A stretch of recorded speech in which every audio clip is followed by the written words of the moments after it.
आज के इस विश्लेषण में हम विक्टर कैनिंग की लिखी एक बेहद रोमांचक कहानी की गहराइयों में जाने वाले हैं। इस कहानी का नाम है अ क्वेश्चन ऑफ ट्रस्ट। सच कहा जाए तो ये कोई साधारण चोरी की कहानी बिल्कुल नहीं है, बल्कि एक ऐसा वाकया है जो ये सोचने पर मजबूर कर देता है कि चीजें जैसी दिखती हैं हमेशा वैसी होती नहीं हैं। तो चलिए बिना किसी देरी के इस दिलचस्प रहस्य को सुलझाते हैं। इस पूरे विश्लेषण का मूल आधार एक बहुत ही दिलचस्प सवाल है। जरा सोचिए, क्या होगा जब एक ऐसा इंसान जो हर कदम नाप तौल कर रखता हो, उसका सामना अचानक किसी ऐसे व्यक्ति से हो जाए जो उससे भी 2 कदम आगे की सोचता हो। यही सवाल इस कहानी में एक जबरदस्त सस्पेंस पैदा करता है। पहला भाग, एक सम्मानित चोर। तो चलिए सबसे पहले कहानी के मुख्य किरदार से मिलते हैं।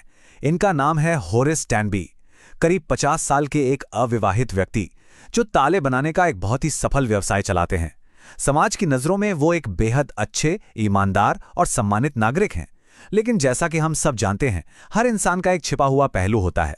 होरेस का भी एक गहरा रहस्य था जो उनके इस सम्मानित मुखौटे के ठीक पीछे छिपा था। होरेस के इस दोहरे जीवन का एक बहुत ही दिलचस्प पहलू था और वो जुड़ा है इस नंबर 1 से।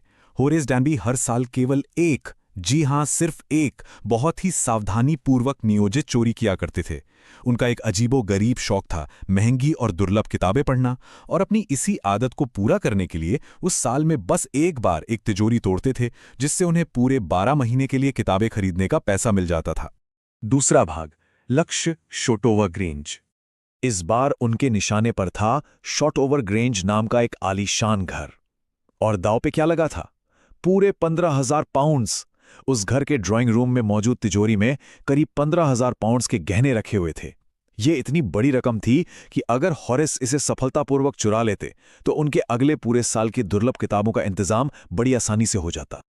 होरेस अपने काम में एकदम पक्के थे। ये कोई जल्दबाजी में लिया गया फैसला बिल्कुल नहीं था। पूरे 2 हफ्तों तक घर के हर कमरे, बिजली के तारों और बगीचे के रास्तों का बारीकी से अध्ययन किया गया। उन्होंने परिवार के लंदन जाने और घर की देखभाल करने वाले नौकरों के फिल्म देखने जाने का एकदम सटीक इंतजार किया। तैयारी पूरी तरह से अचूक और दोष रहित थी।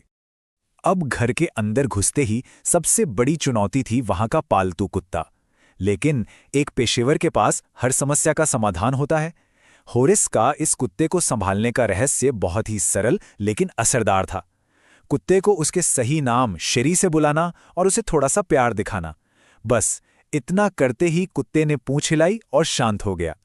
इससे पता चलता है कि होरेस ने कितनी बारीकी से हर एक छोटी चीज की योजना बनाई थी। तीसरा भाग, एक अप्रत्याशित मुलाकात। अब जरा सोचिए, इतनी अचूक योजना थी, फिर रुकावट क्या बनी? ड्राइंग रूम की मेज पर रखा फूलों का एक बड़ा सा बाउल। दरअसल होरेस टैनबी को हे फीवर था, यानी उन्हें फूलों से एलर्जी थी। फूलों की गंध से उनकी नाक में गुदगुदी हुई और एक जोरदार छींक आ गई। वो चाहकर भी खुद को रोक नहीं पाए और लगातार छींकने लगे। इस एक छोटी सी शारीरिक प्रतिक्रिया ने उनके इस परफेक्ट प्लान में खलल डाल दिया।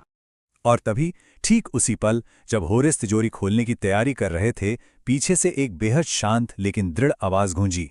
ये क्या है, जुकाम या हे फीवर? इस एक वाक्य ने पूरे कमरे का माहौल ही बदल दिया। होरेस पूरी तरह से चौंक गए। उनके तो होश ही उड़ गए, क्योंकि उन्हें लगा था कि घर में कोई नहीं है। ये नज़ारा सच में एक जबरदस्त विरोधाभास पैदा करता है।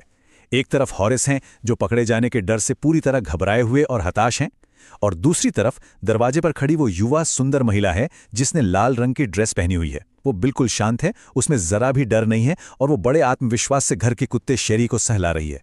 उसका ये बर्ताव पूरी तरह से घर की असली मालकिन जैसा ही लग रहा था। चौथा भाग, एक हताश सौदा। उस महिला ने बड़ी चतुराई से होरेस के पुलिस से पकड़े जाने के डर का फायदा उठाया और एक जाल बिछाया। उसने कहा कि उसे उसी रात एक पार्टी में जाने के लिए अपने गहने चाहिए। पति 1 महीने के लिए बाहर हैं और वो खुद तिजोरी का नंबर भूल गई है। फिर उसने होरेस के सामने एक शर्त रखी, अगर होरेस तिजोरी खोल दे तो वो उसे बिना पुलिस को बुलाए जाने देगी। ये एक ऐसा प्रस्ताव था जिसे उस हालात में ठुकराना लगभग असंभव था। और बस यही आज़ादी पाने की जल्दबाजी और घबराहट में होरेस अपनी जिंदगी की सबसे बड़ी गलती कर बैठते हैं।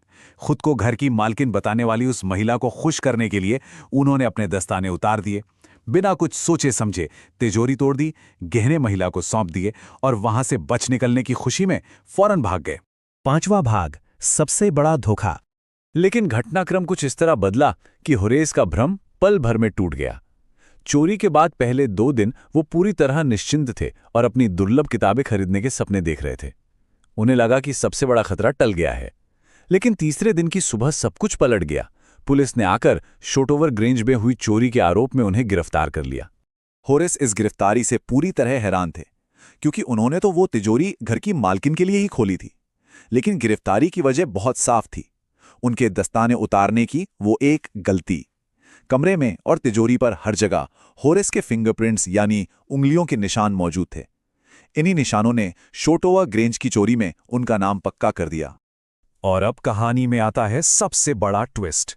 जब होरेस ने पुलिस से कहा कि उन्होंने तो मालकिन के लिए तिजोरी खोली थी, तब सामने आई घर की असली मालकिन। वो कोई युवा महिला नहीं, बल्कि 60 साल की एक सफेद बालों वाली बुजुर्ग महिला थी। तब जाकर होरेस को ये कड़वी सच्चाई समझ आई कि लाल रंग की पोशाक वाली वो खूबसूरत और आत्मविश्वासी महिला घर की मालकिन नहीं, बल्कि उन्हीं की तरह एक और चतुर चोर थी। उसने अपनी चालाकी से होरेस का इस्तेमाल किया, गहने लिए और गायब हो गई। छठा और आखिरी भाग, सम्मान का मिथक। आज होरेस डैनबी की स्थिति सच में एक गहरी विडंबना है। वो अब जेल में हैं और वहां सहायक लाइब्रेरियन के रूप में काम कर रहे हैं। किताबें पढ़ने का उनका शौक उन्हें जेल की लाइब्रेरी तक तो ले आया, लेकिन वो अक्सर उसी युवा और चालाक चोर के बारे में सोचते रहते हैं जिसने उन्हीं के पेशे में होते हुए भी उन्हीं के हुनर का इस्तेमाल करके उन्हें पूरी तरह से मात दे दी। इस कहानी ने अंग्रेजी की एक बहुत ही मशहूर कहावत को पूरी तरह से गलत साबित कर दिया है। ऑनर अमंग थीव्स यानी चोरों के बीच सम्मान का मतलब होता है कि अपराधियों का भी अपना एक उसूल होता है और वे एक दूसरे को धोखा नहीं देते। लेकिन होरेस की कहानी ये साफ तौर पर दिखाती है कि अपराध की दुनिया में विश्वास या ईमानदारी जैसी कोई चीज नहीं होती। यहां भरोसा सिर्फ एक भ्रम है। हर खेल में कोई ना कोई आपसे भी बड़ा खिलाड़ी हो सकता है। बाहरी दिखावा कितना भ्रामक हो सकता है, ये इस कहानी से बेहतर शायद ही कुछ और समझा पाए।